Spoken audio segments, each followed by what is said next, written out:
Hello, class 8.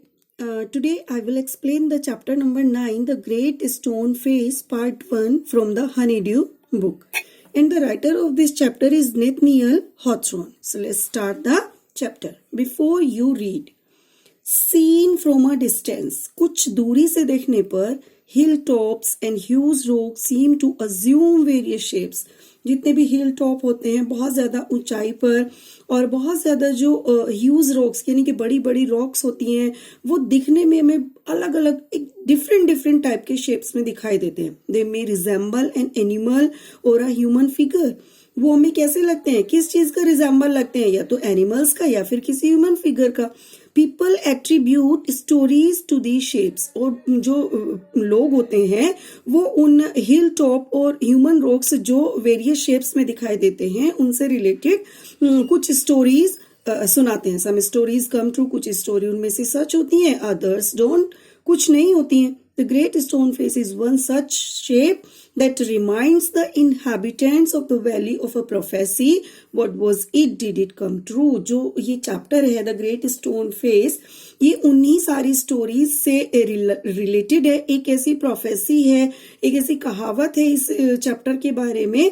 तो इस chapter को पढ़ते हैं और देखते हैं कि वो जो प्रोफेसी है वो ट्रू होती है या नहीं होती है. Okay. One afternoon when the sun was going down, एक दोपहर को जब सन गोइंग डाउन मीन्स छिपने वाला था, a mother and her little boy sat at the door of their cottage.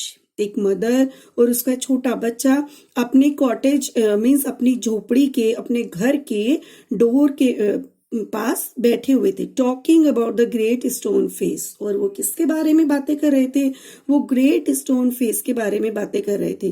They had only to lift their eyes and there it was plain to be seen two miles away with the sunshine brightening all its features.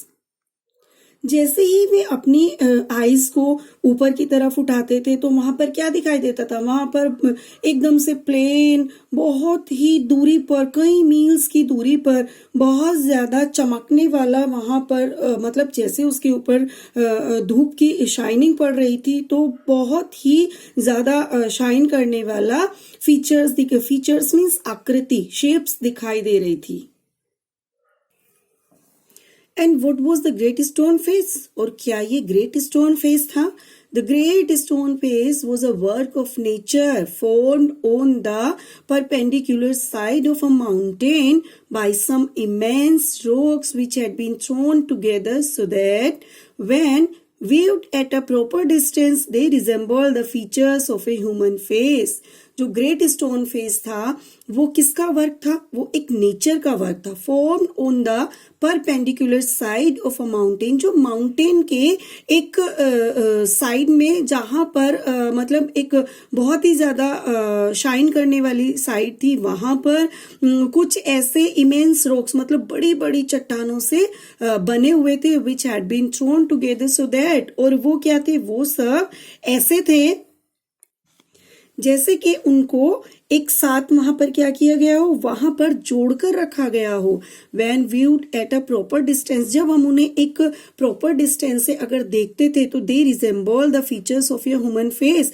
जब तो हमें ऐसा लगता था जैसे कि वो क्या है, वो एक ह्यूमन फेस है, एक ह्यूमन फेस की फीचर्स है यानी कि शेप्स है. यानी कि जब हम बहुत दूर से उनको देखते थे तो वो बिल्कुल ऐसा लगता था जो ग्रेट स्टोन फेस था कि वो जैसे किसी ह्यूमन का फेस है. If the spectator approach too near, और यदि स्पेक्टेटर मीन्स देखने वाला अगर उनके बिल्कुल नजदीक पहुंच जाता था, he lost the outline of the enormous face and could see only a heap of gigantic rocks. अगर हम उनके बहुत ही ज्यादा नजदीक जाकर देखते हैं तो हमें क्या लगता है, हमें वहां पर के केवल एक इनोर्मस फेस की, एक बहुत बड़े फेस की केवल आउटलाइन दिखाई देती है. हम बाकी चीजों को खो देते हैं, फीचर्स को. एंड कुड सी, और हम क्या देखते हैं, हम देखते हैं केवल वहां पर एक जिजेंटिक रॉक्स मतलब बहुत ज्यादा बड़ी बड़ी ह्यूज रॉक्स का वहां पर एक हीप लगा होता है. यानी कि एक के ऊपर एक इस तरह से वो हमें रॉक्स जो हैं वो दिखाई देती है. पाइल्ड वन अपॉन अनदर, ऐसा लगता है जैसे वो एक दूसरे के ऊपर उनको रखा हुआ है. But seen from a distance, trees, लेकिन अगर हम उन्हें कुछ दूरी से देखते हैं तो the clouds clustering about it, तो ऐसे लगता है कि जैसे वहां पर बादल एक साथ इकट्ठा हो गए हैं। The great stone face seemed positively to be alive, और जो ग्रेट स्टोन फेस है अगर हम उसको पॉजिटिवली देखें तो वो कैसा लगता है, ऐसे लगता है कि जैसे वो अलाइव है, वो जिंदा है। It was the belief of many people, ये बहुत सारे लोगों का वहां पर ऐसा ट्रस्ट है, that the valley odd much of its fertility to the benign face that was continually beaming over it.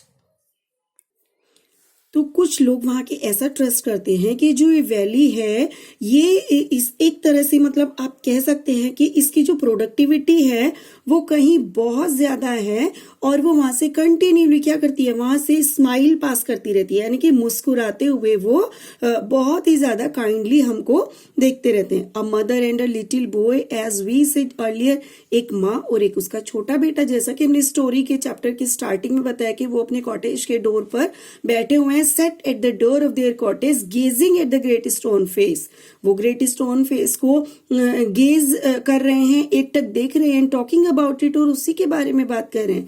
The child's name was Ernest, और जो छोटा बच्चा अपनी माँ की गोद में बैठा हुआ है उसका नाम अर्नेस्ट है। Mother said he while the great stone face smiled on him, I wish that it could speak.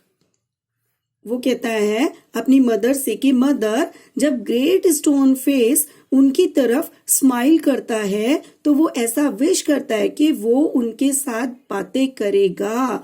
For it look so very kindly that its voice must indeed be pleasant, और उसे ऐसा लगता है कि उसकी जो voice है वो बहुत ज्यादा रियल में बहुत ज्यादा प्लीजेंट होगी, मतलब बहुत ज्यादा अच्छी होगी। If I ever see a man with such a face I should love him very much, और वो कहता है कि अगर मेरे सामने कोई इस तरह के फेस वाला आदमी आ जाए तो मैं उसे बहुत ज्यादा प्यार करूंगा। मतलब वो ऐसा कहता है कि उसका मन होता है कि वो ऐसी शेप वाले आदमी को मिले और उससे बहुत ही ज्यादा सॉफ्टली, बहुत ही ज्यादा लविंगली बातें करे। If an old prophecy should come to pass, answered his mother, उसकी मदर ने आंसर दिया कि एक पुरानी, यहाँ पर प्रोफेसी मीन्स कहावत है, कैसे स्टेटमेंट है जो शायद यहाँ पर सच में हो जाए। We may see a man sometime with exactly such a face as that, कि ऐसा कहते हैं कि यहाँ पर हमने शायद हम एक ऐसी ही शेप वाला आदमी जिसका फेस बिल्कुल ग्रेट स्टोन फेस के जैसा हो, हम उसको शायद रियल में यहाँ पर देखें। What prophecy do you mean dear mother? अब छोटा बच्चा अर्नेस्ट ईगरली इंक्वायर्ड अर्नेस्ट, वो बहुत ज्यादा ईगरली अपनी मदर से क्वेश्चन करता है कि वो प्रोफेसी क्या है dear mother, please tell me about it, please आप मुझे उसके बारे में बताओ। So his mother told him a story, इसलिए उसकी मदर उसको एक स्टोरी सुनाती है, that her own mother had told her, जो उस अर्नेस्ट की मदर को उनकी अपनी मदर ने सुनाई थी। When she herself was younger than little Ernest, जब वो खुद जो अर्नेस्ट है उससे भी, उसके कंपैरिजन में उससे भी छोटी थी। At home future days a child should be born, उसकी मदर की मदर ने उसको बताया था कि कुछ आने वाले फ्यूचर के डेज में यहाँ पर क्या होगा, यहाँ पर एक ऐसा बच्चा बोर्न करेगा, एक ऐसा बच्चा यहाँ पर नियर हियर, यहाँ पर इसके पास, who was destined to become the greatest and noblest person of his time, जो अपने टाइम का सबसे ज्यादा ग्रेटेस्ट और सबसे ज्यादा नॉबलेस्ट पर्सन होगा, and whose face in manhood, और जिसका मैनहुड यानी कि ह्यूमन बीइंग के लाइफ में उसका जो फेस होगा, should bear an exact resemblance to the great stone face, जिसका फेस बिल्कुल ग्रेट स्टोन फेस की तरह से रिजेंबल करेगा।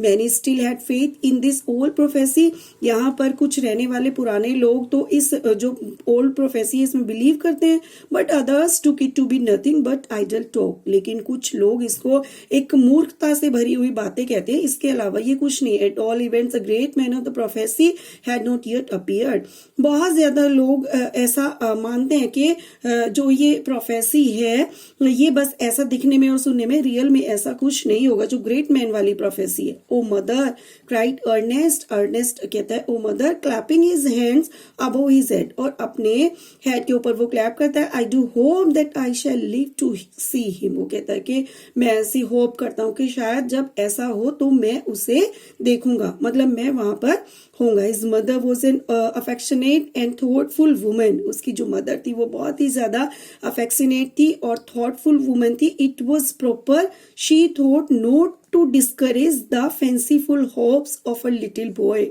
ये बिल्कुल एक वो ऐसा सोचती थी कि वो अपने छोटे बच्चे को उसकी जो फैंसीफुल हॉप्स थी उनको क्या करना चाहती थी, उनको बिल्कुल भी डिस्करेज नहीं करना चाहती थी। So she said to him perhaps you may, इसलिए उसने कहा कि शायद ऐसा हो और तुम उसे देखो। That's it student, your first lecture is complete. Okay, thank you.